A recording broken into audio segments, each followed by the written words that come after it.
In this video, I'll be doing something a little different from my past videos. I'm going to be posting on a weekly basis something that caught my attention from news articles and blogs, and I'm going to be putting it as a weekly blog. And in here, I'm going to be reading along in English as slowly as possible so you can actually understand. And in the description, I'm going to be leaving some questions for you to answer, and you can actually reply to them in the comments, and I'll give you some feedback so we can actually help you grow your English.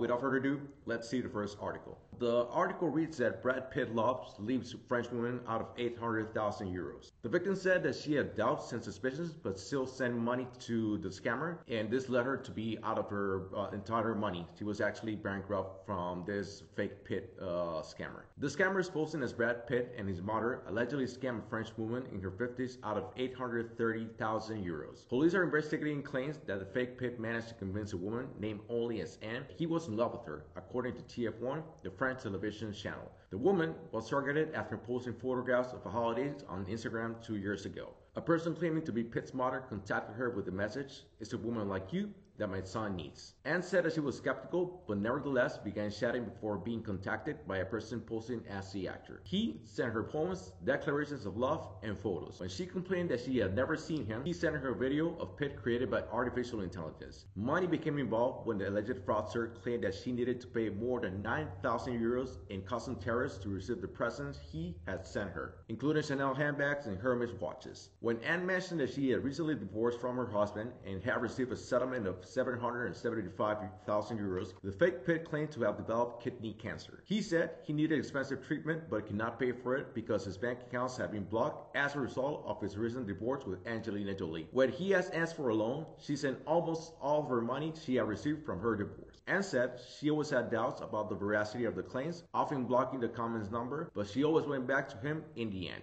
When she read, for instance, that Pitt had a girlfriend, the Swiss businesswoman Ines de Ramon, the scammer sent her a fake television report denying that they were together. Anne finally accepted the truth last summer when she read further articles about Pitt and de Ramon. She filed a criminal lawsuit claiming to be the victim of a scam, prompting a police inquiry. TF1 said that she had since made 3 suicide attempts and had been admitted to the hospital for severe depression. The scam was revealed on Sunday by 7 to 8, a documentary program on TF1, but the report has been removed from the station's website. It said it was protecting the woman from a wave of harassment she had suffered online since the case was made public.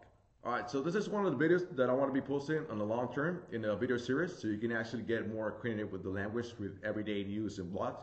So as I said before, I'm going to be leaving some questions in the description, basically anything that has to do with this news. So basically what I want you to do is that read the questions and try to reply it in the comments with something as elaborate and something that will challenge you whenever writing in English. Put it in the comments and I'll do my best to get back to you, and I'll reply with some corrections and some observations for you to actually improve on your responses. And as always, make sure to subscribe to this channel. If you like this type of content, let me know and I'll make sure to carry on with it. And if you didn't like it, also let me know and I'll make sure that whatever the outcome it is, whether it's good or bad, I'll adjust accordingly. And yeah, that's pretty much what I have on my head for this week, and thank you for watching. See you in the next one.